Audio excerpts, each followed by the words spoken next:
ونصلی علی رسول الکریم اما بعد فاعوذ باللہ من الشیطان الرجیم بسم اللہ الرحمن الرحیم واصبر نفسک مع الذین یدعون ربهم بالغداة والعشی آمنت باللہ صدق اللہ مولانا العظیم وقال اللہ تبارک و تعالی فی شان حبیبہ بسم اللہ الرحمن الرحیم ان اللہ وملائکتہ یصلون علی النبی یا ایہا الذین آمنوا صلوا علیہ وسلموا تسلیما اللہم صلی علی سیدنا و مولانا محمد وعلی آلہ واصحابہ اجمعین۔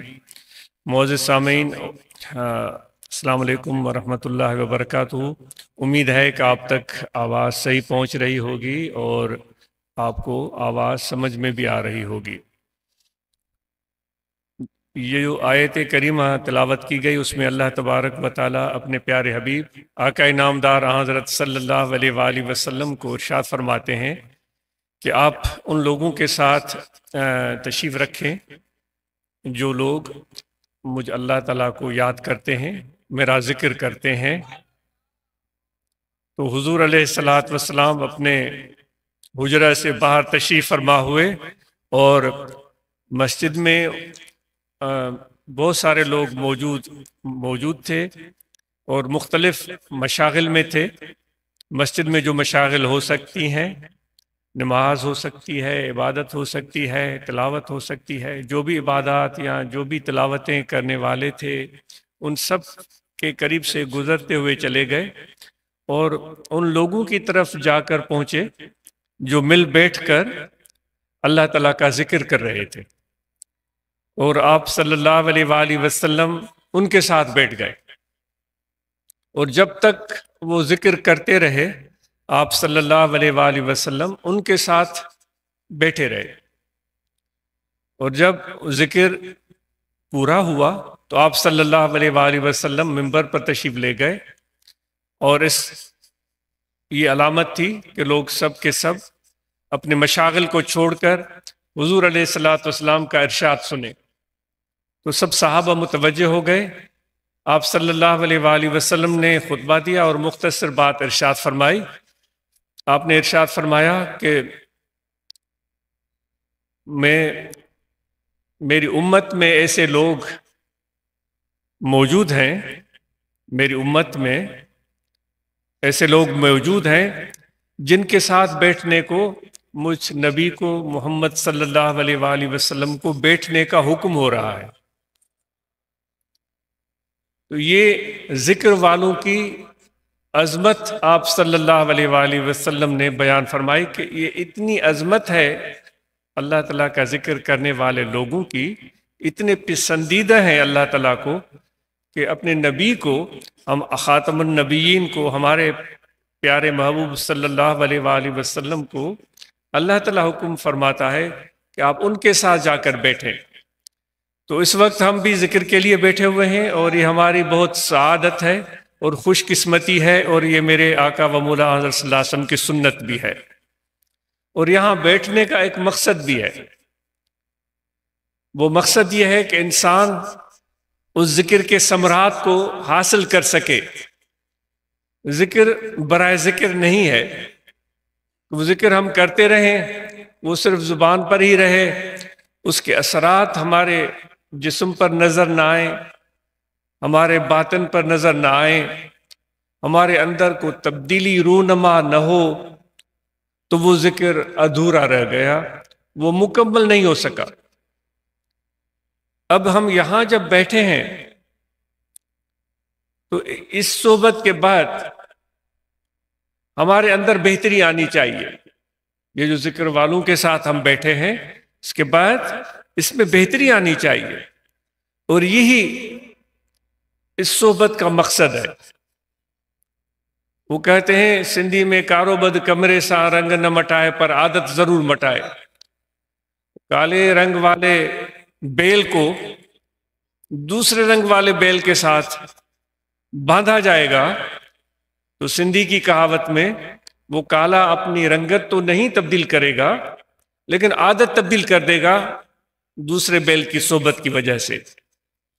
ہمارے اندر کیا ہوتا ہے کہ ہم بیٹھتے ہیں اور زیادہ سے زیادہ یہ ہوتا ہے کہ ہم اپنی رنگت تبدیل کرتے ہیں، یعنی کہ لباس یا جو بناوٹ ہے، وہ جو ایک اسٹائل ہے، انداز ہے ظاہری جسمانی، وہ ہم تبدیل کر دیتے ہیں، اور ہم یہ سمجھتے ہیں کہ ہم بھی ان کی طرح ہو گئے ہیں۔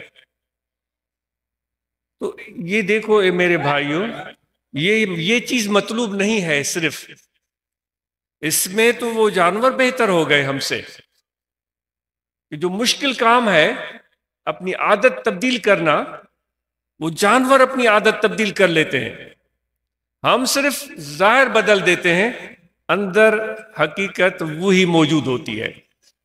تو دوستو، اے میرے بھائیو، اے فقیرو، اے خواتین، اے مرد، اساں سب کہیں ایڑی غلط فہمی جو شکار جے کنے آہیوں، اساں کے پانچی غلط فہمی دور کرن کھپے۔ اصل تبدیلی وہ اندر واری تبدیلی ہے، جن کے اللہ تبارک و تعالی اسوہ حسنہ فرمائے تو اخلاق جی صورت میں ان جو اظہار تھیندو ہے، رویے جی صورت میں ان جو اظہار تھیندو ہے۔ تو دوستو، جے کدیں اساں پہریاں بھی ظلم کندا ہویاسوں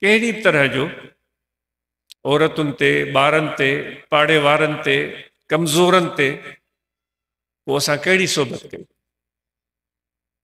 جیکڈیں اساں پہریاں خیانت کندا ہویاسوں، دھوکو کندا ہویاسوں، بددیانتی کندا ہویاسوں، ہانے بھی وہی تھا کیوں، پر اساں پانچی شکل مٹائے چلیا۔ اگر ہم نے صرف شکل تبدیل کر لی ہے، سج دھج تبدیل کیا ہے، عادتیں وہی ہے، پھر تو وہ کہاوت ہمارے اوپر صادق آئے گی کہ منہ میں موسیٰ اندر میں ابلیس، جو ہوندہ ہے اسے منہ میں موسیٰ اندر میں ابلیس۔ ظاہری شکل تو موسیٰ علیہ السلام جیسی، لیکن حقیقت جو ہے وہ ابلیس والی۔ تو خدا کے لیے اس غلط فہمی کا ہم شکار مت بنے، ہمارے اس صحبت کے بعد ہمارے اندر تبدیلی آنی چاہیے۔ جس طرح ایک عام مٹی ہے جس پر ہم چلتے ہیں اور کوئی اس کی طرف توجہ کوئی شخص نہیں دیتا، ہر طرف مٹی ہی مٹی ہے، زمین ہی زمین، کوئی اس کی طرف توجہ نہیں دیتا، لیکن اس مٹی کے ساتھ کسی استاد کا اگر واسطہ پڑے، کسی سمجھ والے کا، عقل مند شخص کا، ہنر والے کا، تو وہ مٹی مٹی نہیں رہتی، وہ کچھ اور بن جاتی ہے۔ سامنے کھیت سب سرسبز اگے ہوئے ہیں، اب کوئی ان کھیتوں کو اندر جا کر ان کو لتاڑے گا نہیں، حالانکہ وہ مٹی ہے۔ فرق کیا ہے کہ ایک ہنر مند شخص نے اس کھیت پر محنت کی ہے، اس میں ہل چلایا، اس کو پانی دیا، اس میں بیج ڈالا، اس میں فرٹیلائزر ڈالے، اس میں اور بہت ساری چیزیں اس نے کر لی، تو وہ مٹی نے اپنی شکل تبدیل کر دی، وہ ہرا بھرا کھیت بن گیا۔ تو اس کھیت کے ساتھ ہمارا رویہ تبدیل ہو جاتا ہے، عام مٹی کے ساتھ ہمارا رویہ تبدیل ہو جاتا ہے۔ اللہ تعالیٰ نے ہمیں بھی مٹی سے اور پانی سے بنایا ہے، جس طرح قرآن مجید میں اللہ تعالیٰ فرماتا ہے، قدرت کاملہ کے ہاتھ کی برکت سے ہم مٹی تھے، ہم پانی تھے، قدرت کاملہ کے ہاتھ کی برکت سے ہم کیا سے کیا بن گئے۔ اب لوگ ہمیں انسان بولتے ہیں، اسی مٹی کا ٹکڑا اٹھا کر کوئی کمہار اگر اس پر محنت کرے اور اس کو بھگو کر پانی میں رکھے اور پھر اس پر اپنا ہنر آزمائے، تو اس سے ایک برتن بن جائے گا، ایک پیالہ بن جائے گا۔ وہ پیالہ پہلے تو پاؤں تلے وہ مٹی روندی جا رہی تھی اور کوئی اس پر تھوکتا تھا، کوئی گندگی پھیلاتا تھا، کوئی کچھ کرتا تھا۔ اب جب اس مٹی کو استاد نے محنت کر کے اپنی قابلیت اور ہنر کی زور پر اس کو ایک شکل دے دی ہے، ایک پیالہ بنا دیا، اب اس پیالے میں کوئی تھوکے گا نہیں۔ اس پیالے میں کوئی کے اوپر کوئی پاؤں نہیں رکھے گا، کوئی اس پر پاؤں. سمجھ والا، عقل والا شخص ایسا نہیں کرے گا، حالانکہ ہے تو وہ مٹی. اس لیے ہو رہا ہے کہ اس کو ایک استاد کا ہاتھ لگا ہے. اب اس کی قسمت یہ ہو گئی ہے کہ وہ پیالہ محبوب کے ہاتھ میں آئے گا، جس کے ساتھ بیٹھنے کو ہم ترستے ہیں، وہ تڑپتے ہیں.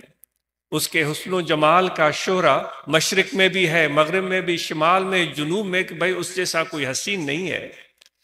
اس کی خوبصورتی مثالی ہے. اس کے ہاتھ میں وہ پیالہ آ گیا، اس پیالے میں پانی ہے، اس پیالے میں دودھ ہے، اس پیالے میں کوئی شربت ہے. اس پیالے کی قسمت یہ ہوئی کہ ان ہونٹوں کو ہم دیکھتے رہ جاتے ہیں اور یہ پیالہ ان ہونٹوں سے لگ جاتا ہے. کہاں مٹی جو پیروں تلے روندی جا رہی تھی، اور کہاں وہ مٹی کہ اس کی وہ قسمت ہوئی کہ محبوب کے لبوں کے ساتھ وہ مل گیا، جو ایک عاشق کا خواب ہوتا. تو دوستو، ہم یہاں ہیں مٹی، لیکن ہم صحبت میں آئے ہیں. جب استاد کا ہاتھ ہم پر لگے تو ہم اپنے آپ کو حوالے کریں. وہ ظلم بھی کرے گا، وہ سخت بھی کہے گا، حالانکہ وہ چیز تو آج رہی نہیں، وہ نہیں رہی.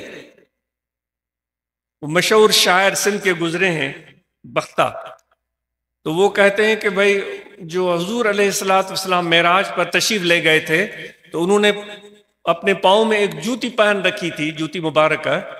تو ایک شاعر کہتے ہیں، علماء بتاتے ہیں، ایک مشہور یہ ایک روایت بتاتے ہیں کہ آپ صلی اللہ علیہ وآلہ وسلم اس جوتی کے ساتھ عرش بری پر گئے تھے. عرش بری جو فرشتے بھی وہاں نہیں پہنچتے، اور وہ جوتی وہاں پہنچی تھی. وہ جوتی کی اصلیت کیا تھی؟ وہ ایک کسی گائے کی کھال تھی.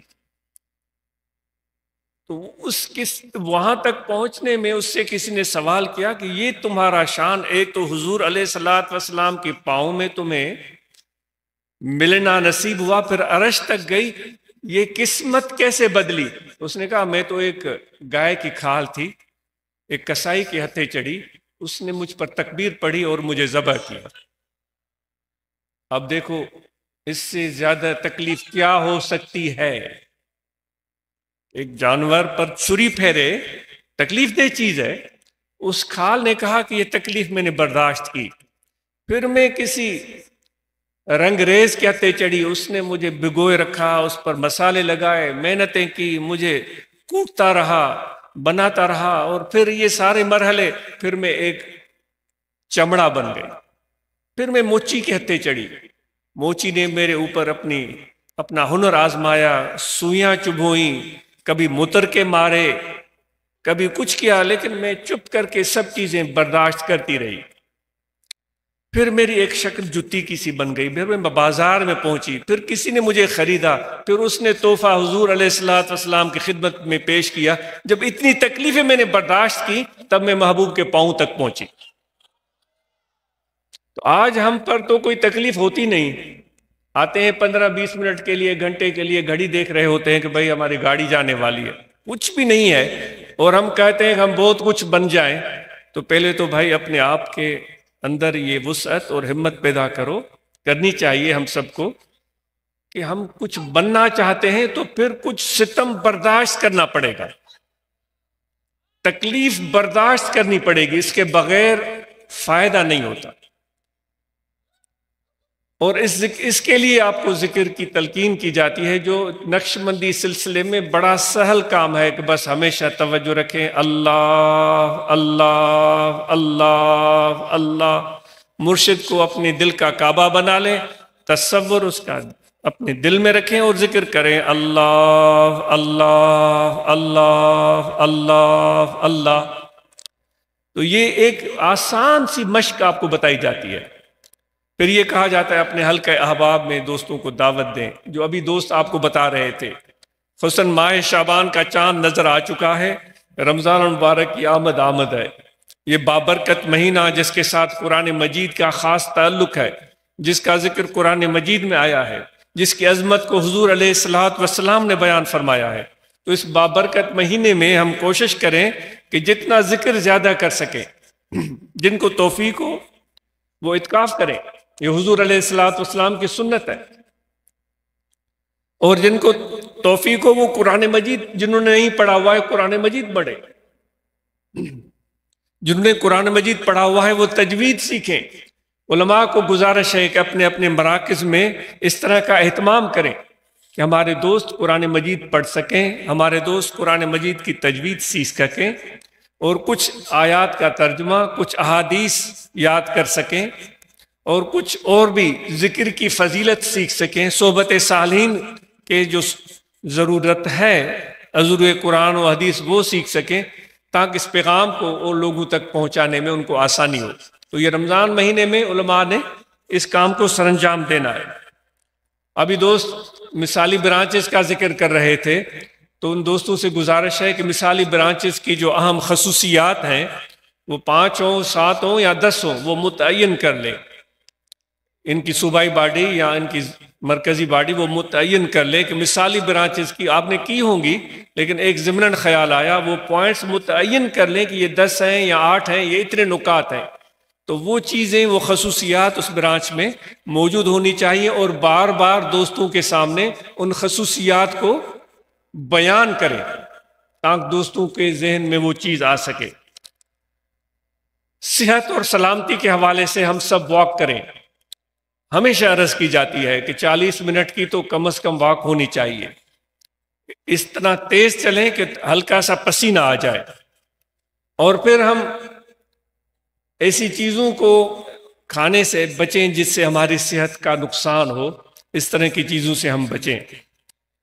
موٹر سائیکل سواروں سے گزارش ہے کہ نہ صرف ہیلمٹ، بلکہ جتنے بھی دوست یہاں بیٹھے ہوئے ہیں، آپ صرف ہیلمٹ ہی نہ پہنے وہ تو ضروری ہے، بلکہ آپ کے موٹر سائیکل کی جو بتیاں ہیں، خصوصاً بریک بتی اور انڈیکیٹر، اشارے، یہ صحیح ہونے چاہیے۔ ہم آ رہے تھے چند دن، ہر دفعہ ہوتا ہے، رات کو سفر کر رہے تھے، تو شاید ہی کوئی، رات کا 9-10 بجے کا ٹائم ہوگا، شاید ہی کوئی موٹر سائیکل نظر آیا، وہ بھی نیشنل ہائی وے پر، جس کی بریک بتی سلامت ہو۔ بریک بتی تھی ہی نہیں، اور اندھیرے میں موٹر سائیکل نظر ہی نہیں آ رہا تھا۔ کبھی 2 بندے بیٹھے ہوئے تھے، کبھی مرد تھا تو اس کے ساتھ پیچھے ایک لیڈیز بیٹھی ہوئی تھی، اور اتنی فکر لاحق ہو رہی تھی کہ یہ موٹر سائیکل تو اتنی کمزور سواری ہے کہ ذرا سا بھی کسی گاڑی کی ٹھوکر لگے تو سیدھا روڈ پر۔ ہیلمٹ پہننے کے لیے کیوں آپ کو کہا جاتا ہے؟ اس لیے کہ موٹر سائیکل پر آپ سوار ہیں، اللہ نہ کرے موٹر سائیکل پھسل جائے یا کسی کی پیچھے سے ٹکر لگے تو آپ گر سکتے ہیں، اور روڈ پر گر سکتے ہیں، اور گرتے ہوئے سب سے پہلی چیز جو روڈ پر ٹکرائے گی وہ آپ کا سر ہوگا، اللہ معافی دے، کیونکہ پورے جسم میں وزنی اور بھاری چیز یہ سر ہے، ٹکرائے گا سر، اور سر ٹکرانے سے بالکل موت واقع ہو سکتی ہے، شدید جان لیوا زخم پہنچ سکتا ہے۔ ہیلمٹ اس لیے عرض کرتے ہیں کہ اللہ نہ کرے کبھی کوئی بندہ گرے، اگر سر اس کا روڈ پر ٹکرائے، کسی پتھر سے ٹکرائے، کسی سختی سے ٹکرائے تو اس کو چوٹ نہ لگے، اس لیے آپ کو کہتے ہیں، اس لیے کہتے ہیں کہ نیچے والی پٹی بھی بند کریں، کیونکہ ایسے ہی اگر سر میں آپ ڈال دیں گے تو گرتے وہ ہیلمٹ تو دور چلا جائے گا سر سے۔ آپ جتنے یہاں بیٹھے ہوئے اپنے دوستوں کو یہ پیغام دیں، ہیلمٹ پہنیں، اپنے موٹر سائیکل کی بتیاں ٹھیک کروائیں۔ آپ بھلے یہ جو وفود جاتے ہیں یا جو برانچز ہیں اس چیز کو یقینی بنائیں، اور بلکہ آپ یہاں آ کر ہمیں یہ بھی بتائیں کہ اتنے ہمارے دوست ہیں ان کی بتیاں ٹھیک نہیں تھی، وہ درست کروائی گئی، وہ 4 ہوں گے، 5 ہوں گے، 2 ہوگا یا 1 ہوگا، بتائیں۔ اور ہیلمٹ کو ضرور استعمال کریں اور مراقبہ کریں، اور صحبت میں آنا جانا رکھیں، اپنی برانچ سے کو مستحکم بنائیں، اور اپنے بچوں کو اچھی تعلیم دیں۔ گھر میں کم از کم 1 وقت کا کھانا اپنے خاندان کے ساتھ کھائیں، ان سے باتیں کریں، ان کے ساتھ ٹائم گزاریں، اور حضور علیہ الصلوۃ والسلام کے فرمان کے مطابق بڑوں کا احترام اور چھوٹوں سے ہم میں شفقت ہونی چاہیے. آپ سب کا بہت میرے مرشد شان